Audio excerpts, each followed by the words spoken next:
मेरे पति ऑफिस जाने से पहले मेरे करीब होकर कान में बोले कि छत पर कदम मत रखना और मेरी माँ से भी दूर रहना। मेरी शादी को 2 हफ्ते हो गए थे और हर दिन मेरे पति ऑफिस जाने से पहले ये बात मुझे याद दिला कर जाते थे। मेरे दिल में तरह तरह के सवाल उठते थे, मगर ये सोचकर चुप हो जाती कि अभी नई नई शादी हुई है, ये ना हो कि मेरे पति को मेरा सवाल जवाब करना अच्छा ना लगे।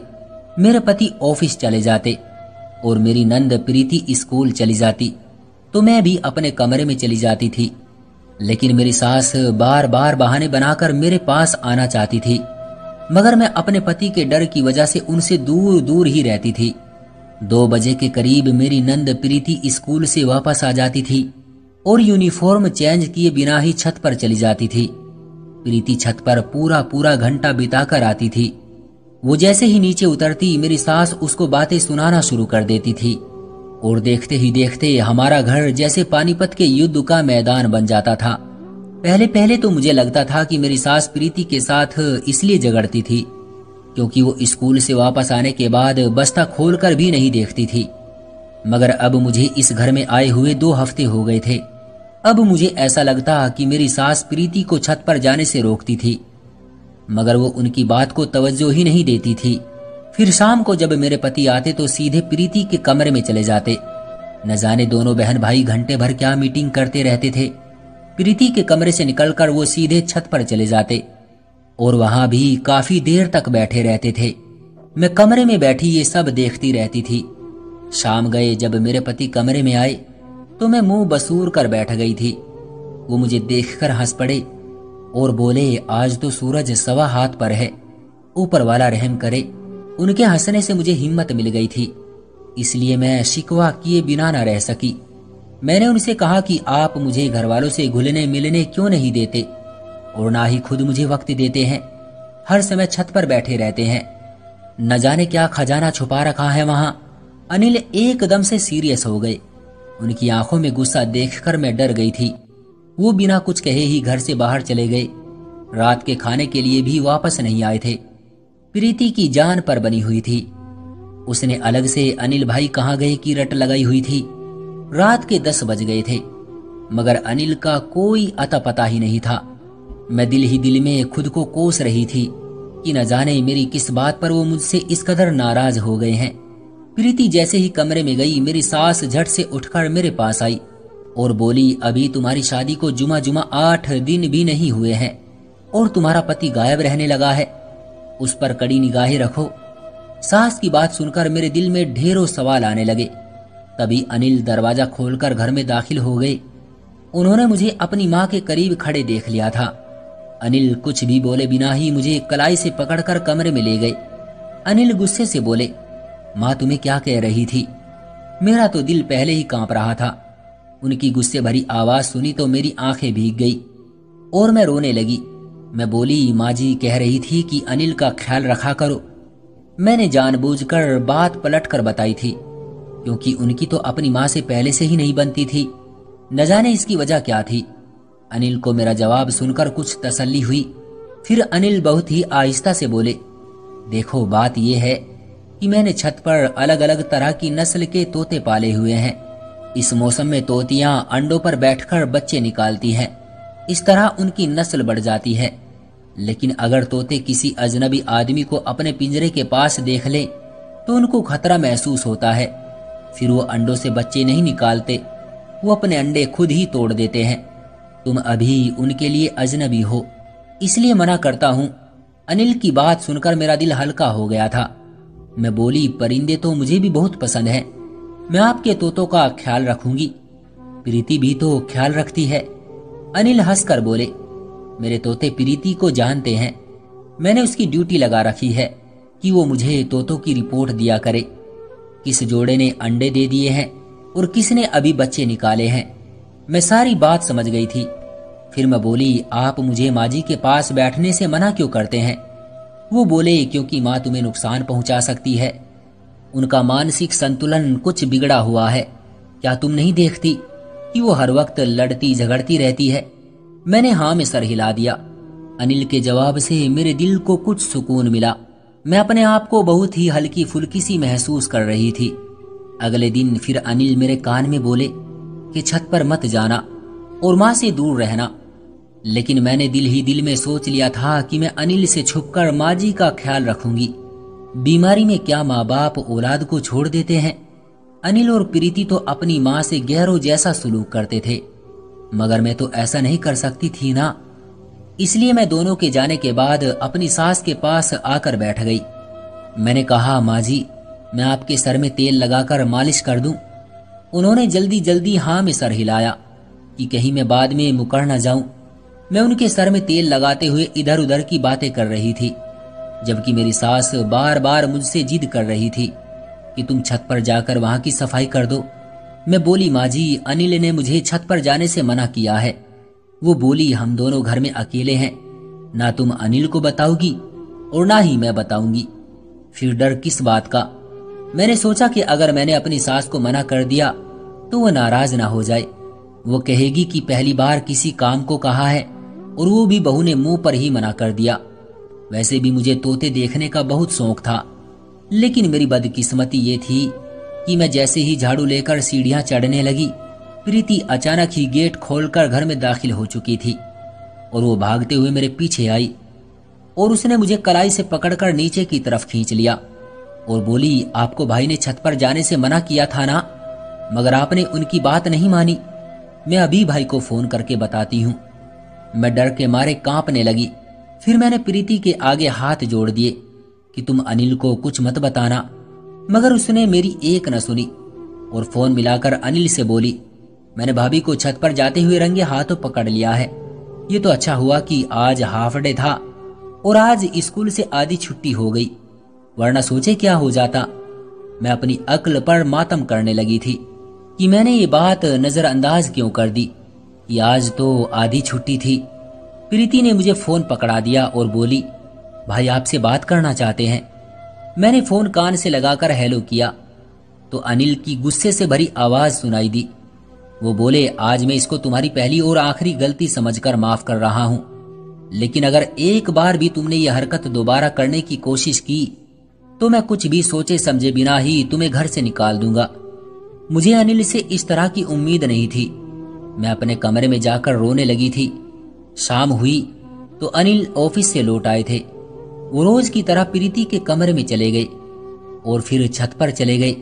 मैं कमरे में बैठी डर की वजह से कांप रही थी कि अब न जाने वो मेरे साथ क्या करेगा। लेकिन जब वो कमरे में आए तो बहुत ही प्यार से बोले, क्या बात है, आज अंधेरा करके क्यों बैठी हो। अनिल की बात सुनकर मेरे दिल को कुछ सुकून मिला। मैं जल्दी से उठी और अनिल से बोली, मैं छत पर जाना नहीं चाहती थी, माँ जी ने मुझे जबरदस्ती भेजा था। अनिल ने कुछ सोचते हुए सर हिला दिया। वो बोले, इसलिए तो मैं तुम्हें माँ के पास बैठने से मना करता हूँ, क्योंकि वो हम दोनों को बसने ही नहीं देना चाहती। मैं हैरत में डूब गई थी। आखिर वो कैसी माँ थी जो बेटे का घर उजाड़ना चाहती थी। रात को मैं सोई हुई थी कि अचानक ही मेरी आंख खुल गई, लेकिन मुझे दोबारा नींद ही नहीं आ रही थी। मैं करवट पर करवट बदल रही थी। प्यास की वजह से गले में कांटे चुभने लगे थे, इसलिए मैं उठकर बाहर सहन में निकल आई थी। मगर मुझे हैरत तब हुई जब मैंने प्रीति और अपनी सास को सर जोड़कर बैठे देखा था। न जाने वो दोनों आपस में क्या खुसर खुसर कर रही थी। मैं दबे कदमों अपने कमरे में वापस लौट आई। ये बात तो जाहिर थी कि मेरी सास और प्रीति अंदर से एक दूसरे से मिली हुई थी। वो अनिल की आंखों में धूल झोंकने के लिए आपस में लड़ रही थी। फिर रात को न जाने क्या क्या प्लान बनाती थी। अब मुझे समझ आ गया था कि आज का वाकया भी एक सोची समझी चाल थी। माँ जी ने मुझे उसी वक्त छत पर भेजा जब प्रीति की वापसी का वक्त हो गया था। लेकिन फिर दिल में एक ख्याल उठता कि अनिल ऐसा क्यों करते हैं।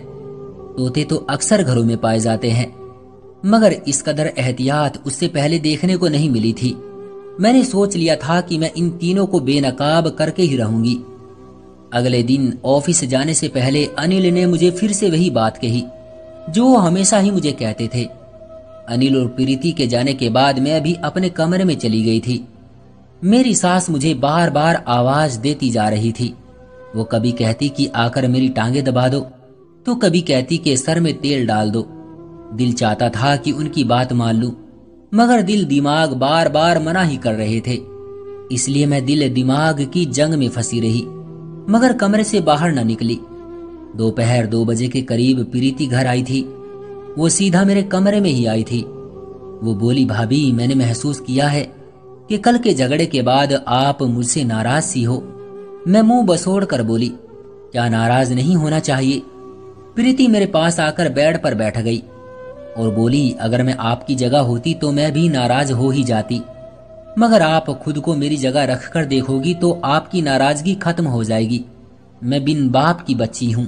माँ का भी मानसिक संतुलन बिगड़ा हुआ है। अब अनिल भाई ही हैं जो मेरे लिए माँ और बाप दोनों बन गए हैं। अब उन्होंने मुझे एक काम सौंपा है और वो है उनके तोतों की देखभाल करना। क्या मैं उनके लिए इतना भी नहीं कर सकती? फिर मुझे ये भी डर था कि अगर अनिल भाई नाराज हो गए तो मैं कहीं की भी नहीं रहूंगी। अब आप अपना गुस्सा थूक दें और मेरे साथ दोस्ती कर लें। देखो, मैं आपके लिए स्कूल से क्या लाई हूं, शकरगंदी की खट्टी मीठी चाट। इतना कहकर प्रीति किचन में चली गई। जब वो वापस आई तो उसने अपने हाथों में 2 प्लेटें पकड़ी हुई थी जिनमें चाट थी। मेरे मुंह में एकदम से पानी भर आया। फिर मुझे प्रीति की बातें भी कुछ सही ही लगी थी, इसलिए मैंने मुस्कुराकर उसे वो प्लेट पकड़ ली और चाट खाते हुए बातें करने लगी। वो मुझे अपने स्कूल की बातें बता रही थी। चाट खाकर वो बोली, भाभी, अब मैं जरा तोते देखाऊं, फिर अपने कमरे में जाकर सो जाऊंगी। उसकी बात सुनकर मुझे भी नींद आने लगी थी। मैं भी लेट गई थी। फिर कुछ पता ही ना चला कि मुझे कब नींद आ गई। शाम गई, मेरी आंखें खुली तो आंखों के आगे अंधेरा ही अंधेरा था। जी चाहता था कि मैं फिर से सो जाऊं, मगर हिम्मत करके उठ बैठी। मैं जैसे ही बाहर निकली तो ये देखकर हैरान ही रह गई थी कि अनिल और प्रीति छत से नीचे उतर रहे थे और उनके साथ एक लेडीज डॉक्टर भी आगे आगे चल रही थी। मेरी सास उस डॉक्टर को देखकर चिल्लाने लगी, मुझे बता दे, सब ठीक है ना? वो डॉक्टर हाँ में सर हिलाकर बाहर निकल गई। मैं जल्दी से बेड पर आकर लेट गई और सोने का ड्रामा करने लगी। डॉक्टर को बाहर छोड़ने के बाद अनिल दबे कदमों से कमरे में आए और मुझे सोता देखकर फिर से बाहर निकल गई। मैं हैरान थी कि मैं तो इस टाइम कभी भी नहीं सोती थी, आज यूं अचानक कैसे सो गई। लेकिन इस बारे में मैंने ज्यादा ध्यान नहीं दिया था। मैं तो बस यही सोच रही थी कि वो डॉक्टर छत पर क्या करने गई थी। क्या तोतों के भी डॉक्टर्स होते हैं? ये सब बातें मुझे बहुत परेशान कर रही थी। अब मुझे अपनी सास की बातें समझ आने लगी थी।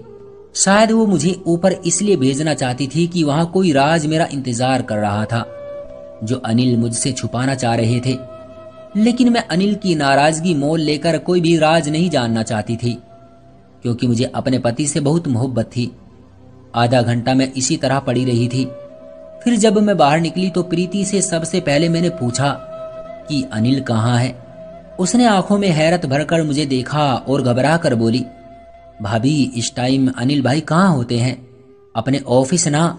आज भी वो वहीं पर ही होंगे। प्रीति मुझसे न जाने क्यों झूठ बोल रही थी। फिर मैंने सोचा कि अनिल अभी थोड़ी देर बाद ही घर आ जाएंगे, मगर अनिल हमेशा की तरह 6 बजे के बाद ही घर लौटे थे। मैं उनको देखकर बोली, अनिल, आप कहाँ रह गए थे? उन्होंने मुझे ऐसी नजरों से देखा जैसे मैंने कोई गलत सवाल पूछ लिया हो।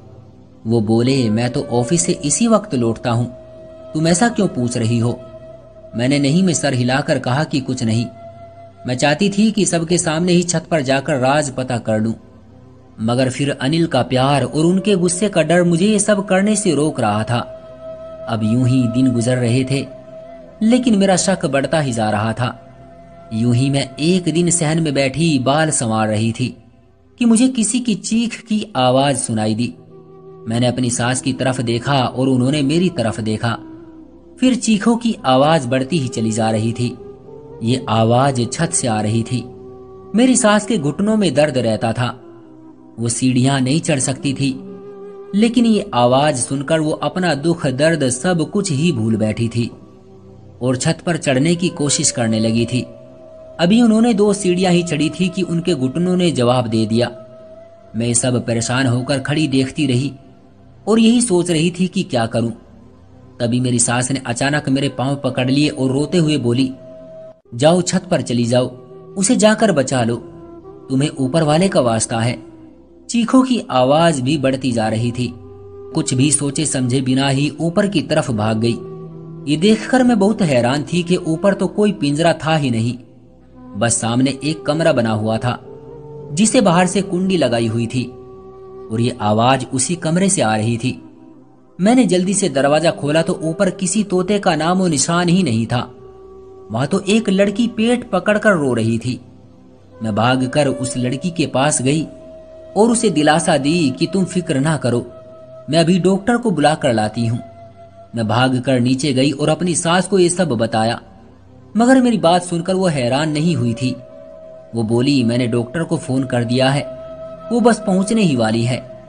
मेरी सास ने मुझे फिर ऊपर भेज दिया। मैं उस लड़की को दिलासा देती रही। थोड़ी देर बाद डॉक्टर भी आ गई और उसने मुझे कमरे से बाहर भेज दिया। कम से कम आधे घंटे बाद मुझे बच्चे की रोने की आवाज सुनाई दी। डॉक्टर बोला, बेटा हुआ है। फिर मैं उस बच्चे को लेकर नीचे आ गई। इतनी देर में प्रीति भी स्कूल से लौट आई। वो बच्चे को देखकर हैरान रह गई। मैंने कहा, देखो तुम्हारे भाई की तोती ने अंडे से बच्चा निकाल दिया है। प्रीति का चेहरा लाल पड़ गया। वो जल्दी से कमरे की तरफ भागी और अनिल को फोन करके उन्हें घर आने को कहने लगी। वो जब घर लौटे तो बड़े बौखलाए हुए थे। मैं उन्हें बच्चा दिखाकर बोली, किस पर गया है ये? वो मुझे नजरअंदाज करके ऊपर चले गए। फिर प्रीति और अनिल दोनों उस लड़की को लेकर नीचे ले आए। मैं खुद को उस घर में अजनबी सा महसूस कर रही थी। मुझे कोई राज में शामिल ही नहीं करता था।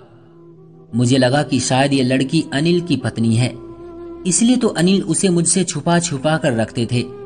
मैंने फैसला कर लिया था कि मैं ये घर छोड़कर चली जाऊंगी।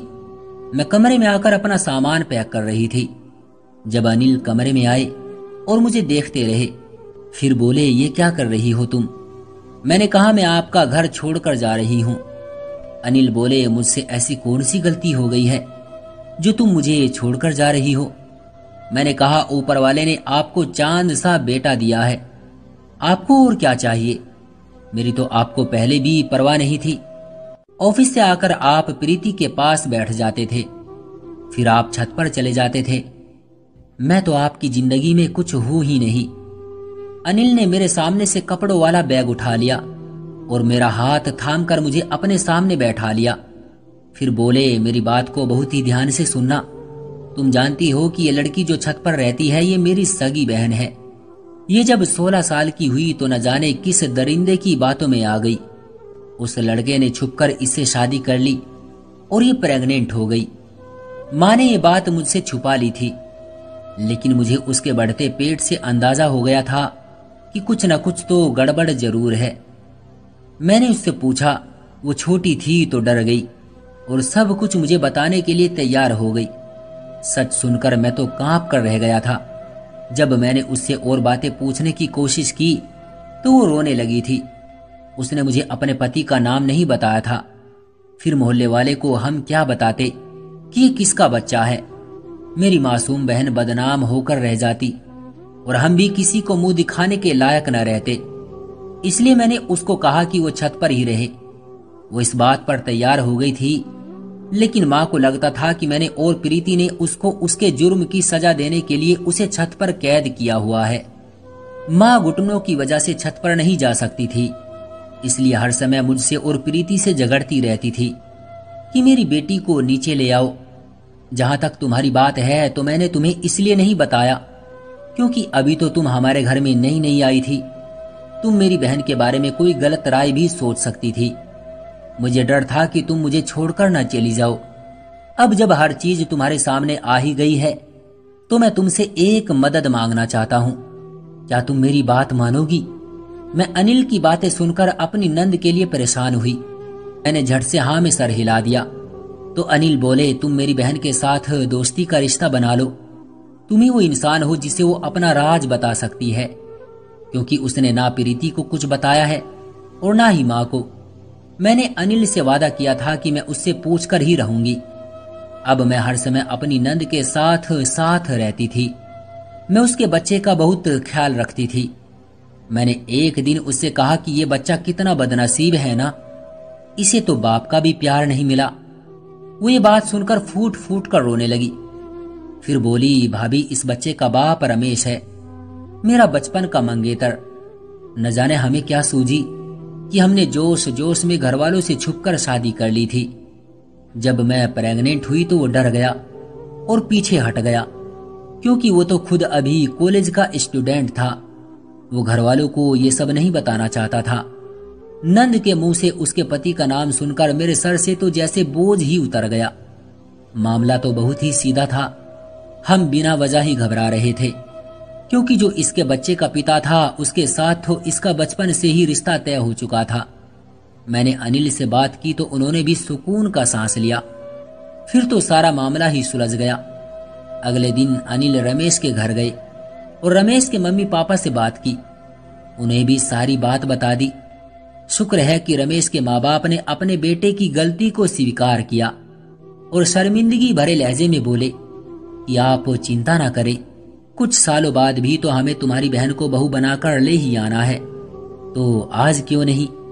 इस तरह मेरी नंद एक बच्चे के साथ अपने घर से विदा होकर अपने ससुराल चली गई थी और हमारे घर में एक बार फिर से खुशियां लौट आई थी।